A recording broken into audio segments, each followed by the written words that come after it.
He controls my calendar. This guy tells me what to do. Right there. I'm telling you. I ask Ali. Ali sit next to him. He told me, Yaqub say, Imam, jump. I said, how high? So he has my contact. He give it to you. Whenever you know, I can't come all the time, but I will allocate time. I have a special love. We have a special love for South Africa. Done. It's done. You just tell me specifically when you like for me to come, and I'll do that, inshallah. Yes. Dr. Abayumi is doing his doctorate in South Africa, finished his doctorate in Nigeria. I hope he has some time to tell you the challenges he's facing here. Okay, good. In fact, I should be going to Nigeria soon. One of the brothers actually invited me last year, and I had confirmed, but something came up, I couldn't make it. So we ran into each other in Mecca. He said, I got you now. So we are planning to go to Nigeria. I'll get your contact sometime this year. Looking forward to it. One of the brothers on our staff in my masjid is from Nigeria, Ahmed. He's an important part of our community. Our community, when I recognized that there were other ethnicities coming, I reflected that in the board, right? So when we first started, we was 100% African Americans. Now others come, so we have to bring them from Bangladesh and from and from other areas, a part of our community. But I would love to. You have my commitment, and we'll work something out in details. Yes, ma'am. Assalamu alaikum. Wa alaikum salam. Basically, I'm just reiterating what brother requested. Really, there is an absolute need in South Africa. I think you may be aware that we've got lots of problems here in South Africa. And honestly, everybody does. We believe that Islam is the answer. Yes. So I don't know whether to call you Imam or Siraj.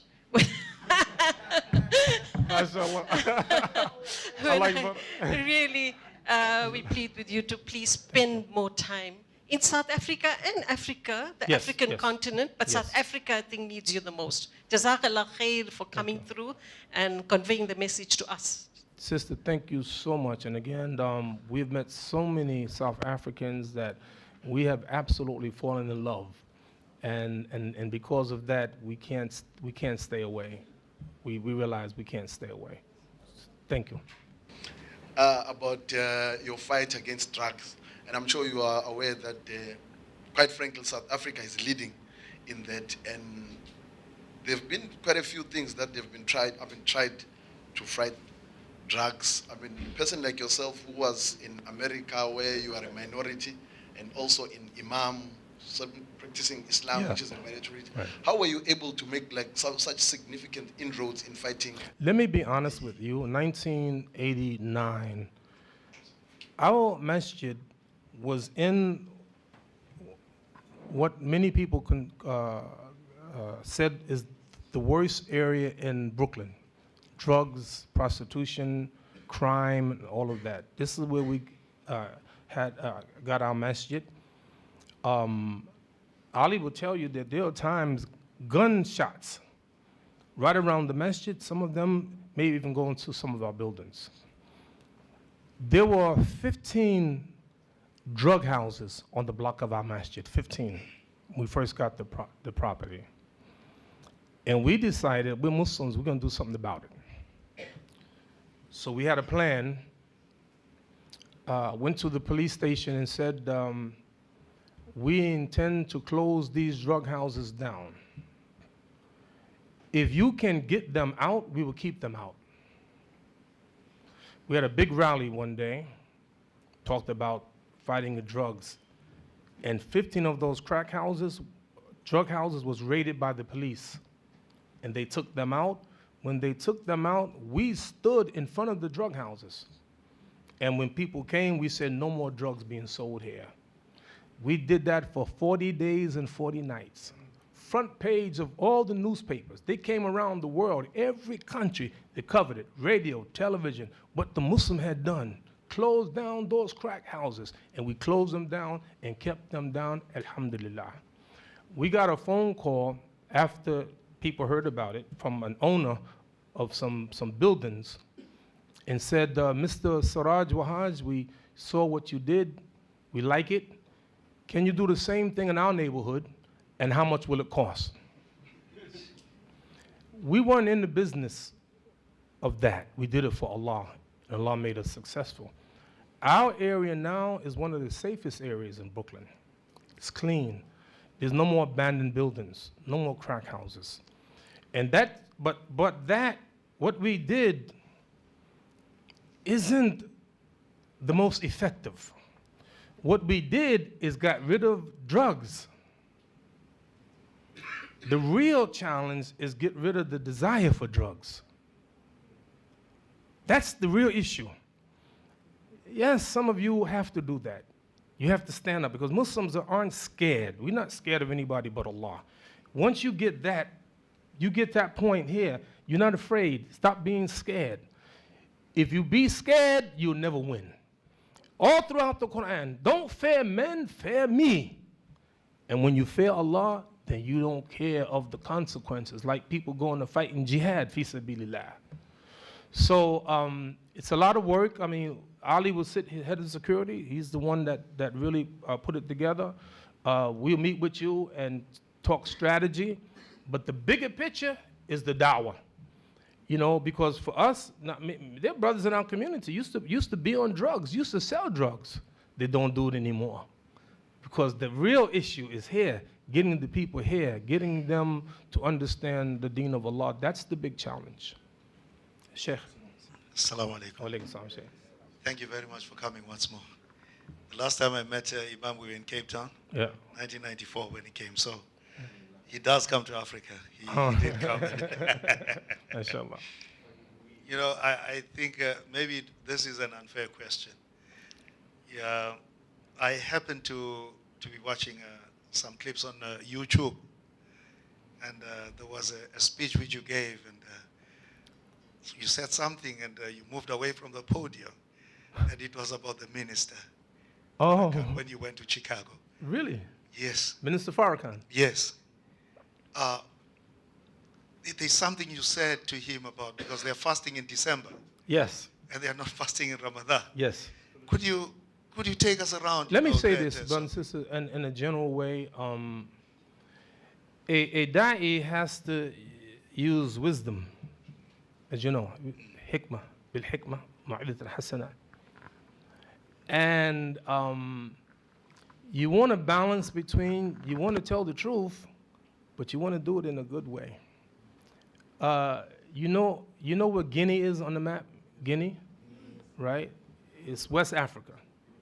You know the population of Guinea, like 12,500,000, something like that. What's the official language of Guinea? French.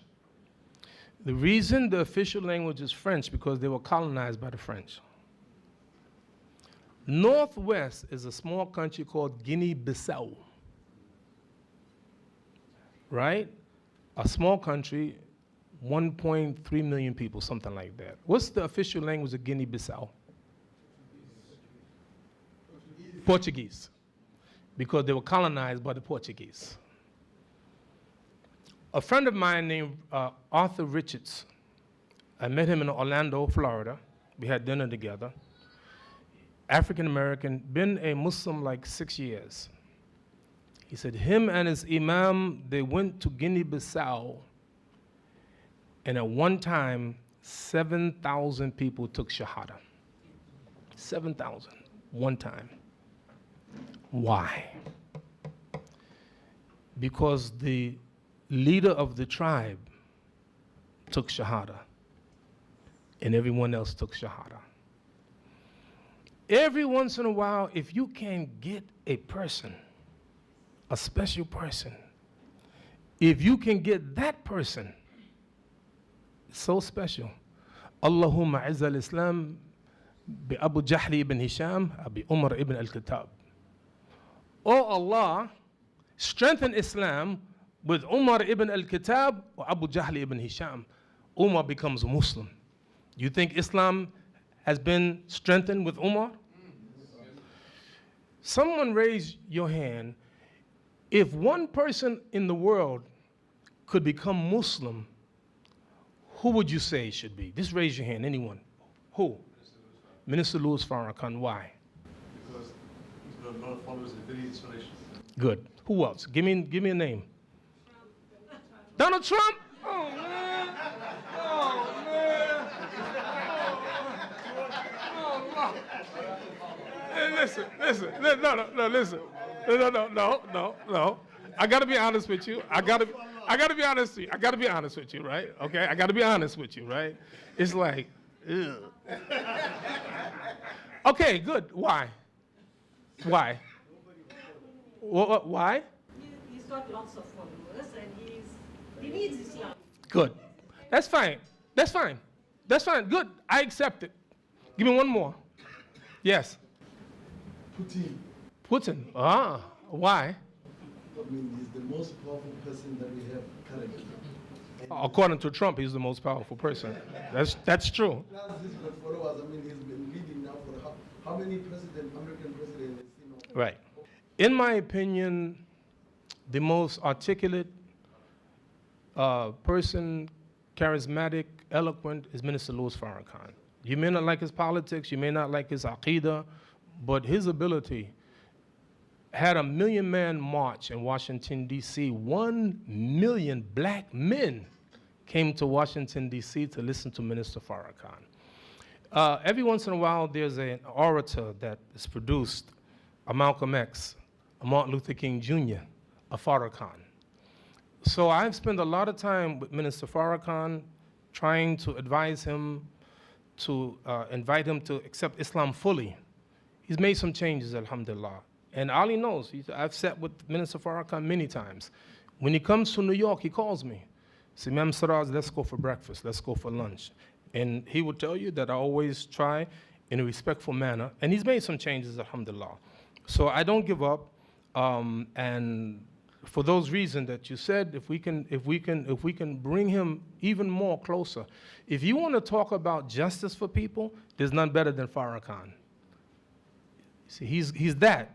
When you talk religion, is another issue. It's problematic, and this is why a lot of black people have little problems because, fighting against oppression, he's great, right? But when it comes time with aqidah, then it's problematic. So I do try my best to invite him fully to accept Islam. You have a part of the movement. I was a minister in the Nation of Islam. What are you talking about? Yeah, man. I can Jeffrey 12X. One day we get some time, I'll tell you in great detail about it. You see, I tell you this about the Nation of Islam. They had, in my opinion, the spirit of Islam, but not the letter of Islam. Like, for instance, in the Muslims, in the Nation of Islam, they weren't afraid of nobody. I'll give you one example. You know that paper they had called Muhammad Speaks newspaper, right? Malcolm X, he's the one that produced that paper, by the way. I used to sell that paper in New York City, right? And I used to sell 1,000 of those papers a week. I would go by myself in the streets of Brooklyn. Now, you have to imagine a newspaper costing 25 cents. So I had a lot of change in my pocket. So when I'm walking, you can hear, like, this guy got some money, right? And I'm by myself. And I'll never forget, Sheikh, I was on a street called Eastern Parkway, and I was selling Muhammad Speaks newspaper. And I would go knocking on people's doors. I went into a building, and when I opened the door, I saw in the middle of the hallway 2 young African-American men. And I said to myself, they're going to try to rob me. What should I do?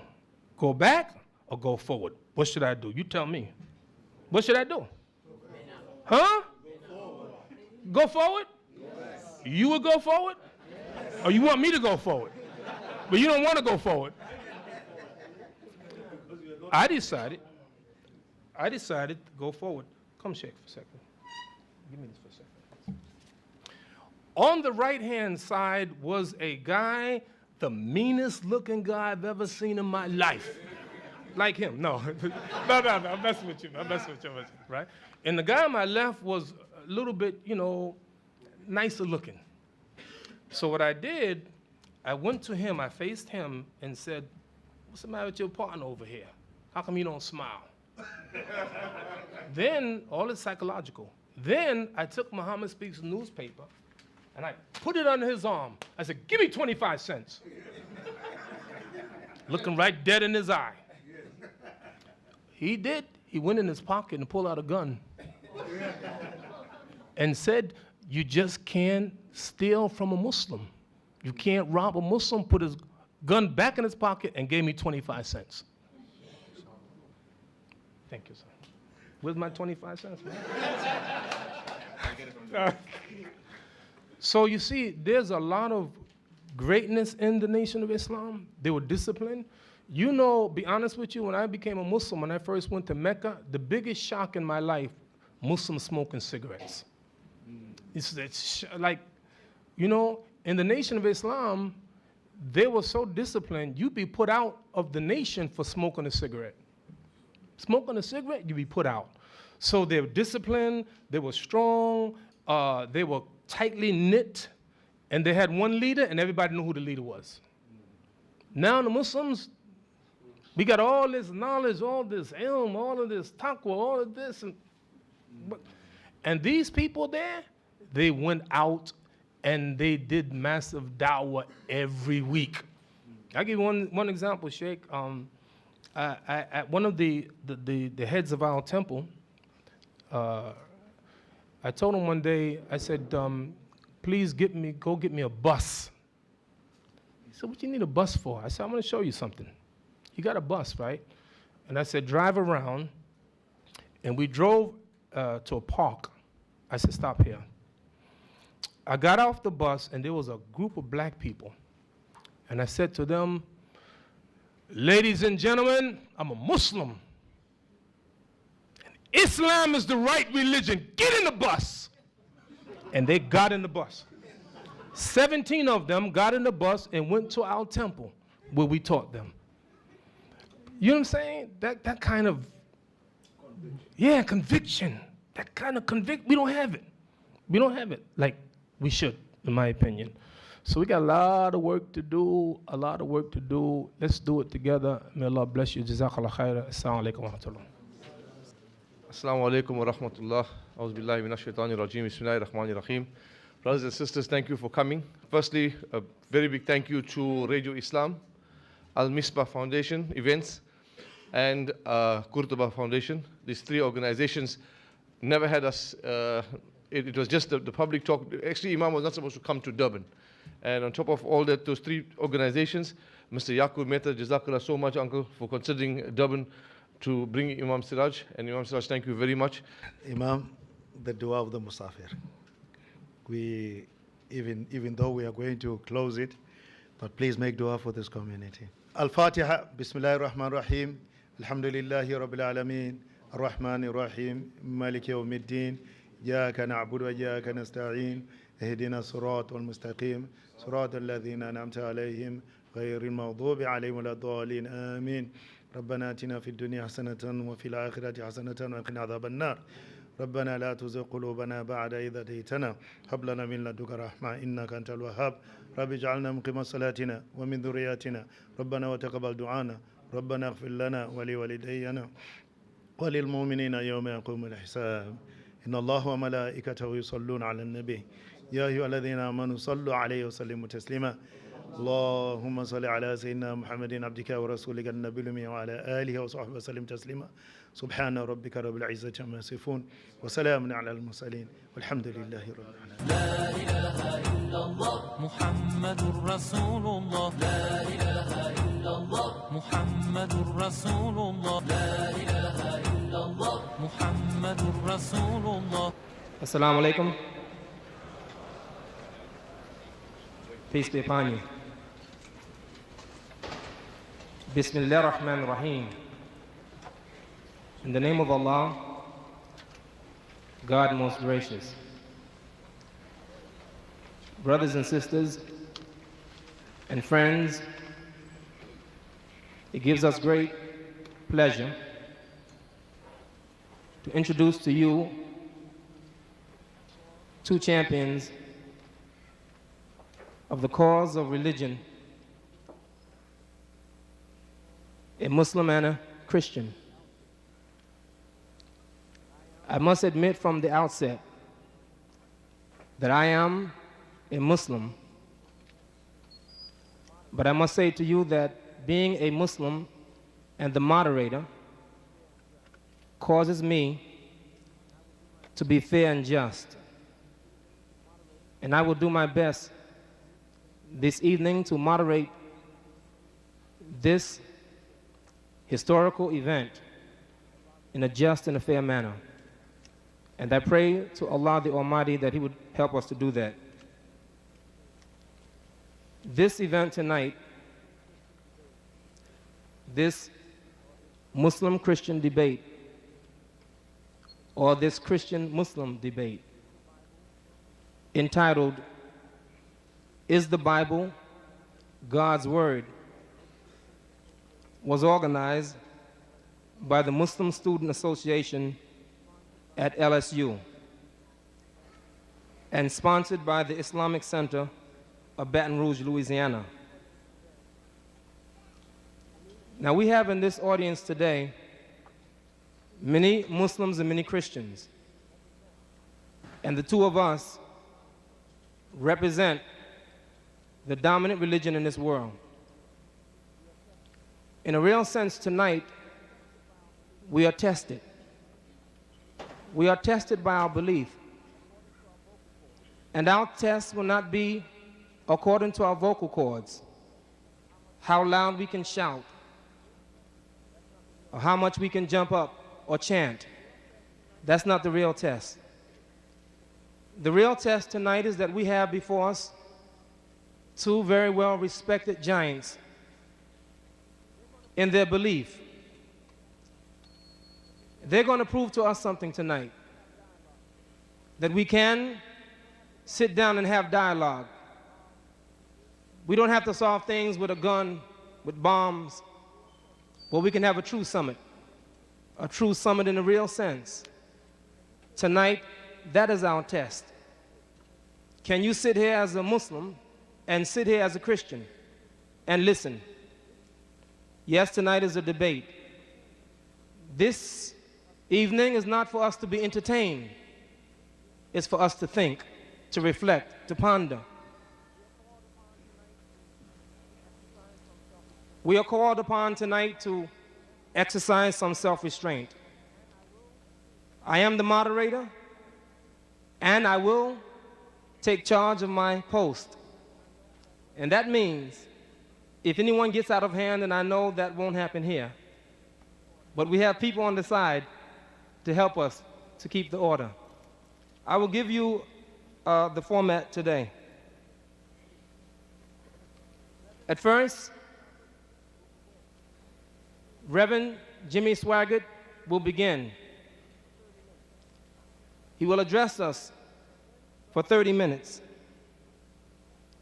And then Brother Ahmed Deedat will speak for 40 minutes. And finally, Reverend Jimmy Swaggart would come back to the podium to address us for another 10 minutes.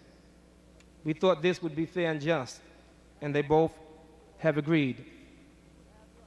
After that time, you, the audience, will have your opportunity to raise your questions to these speakers. We'll have 1 hour for questions and answers. And I'm going to ask the speakers to help to cooperate with us, and that they would take a maximum of 3 minutes to answer each question. And I'm sure they would. And if perchance either one of the speakers might go a little bit beyond, I remind them and I remind you that I will be by their side to remind them in a very nice way.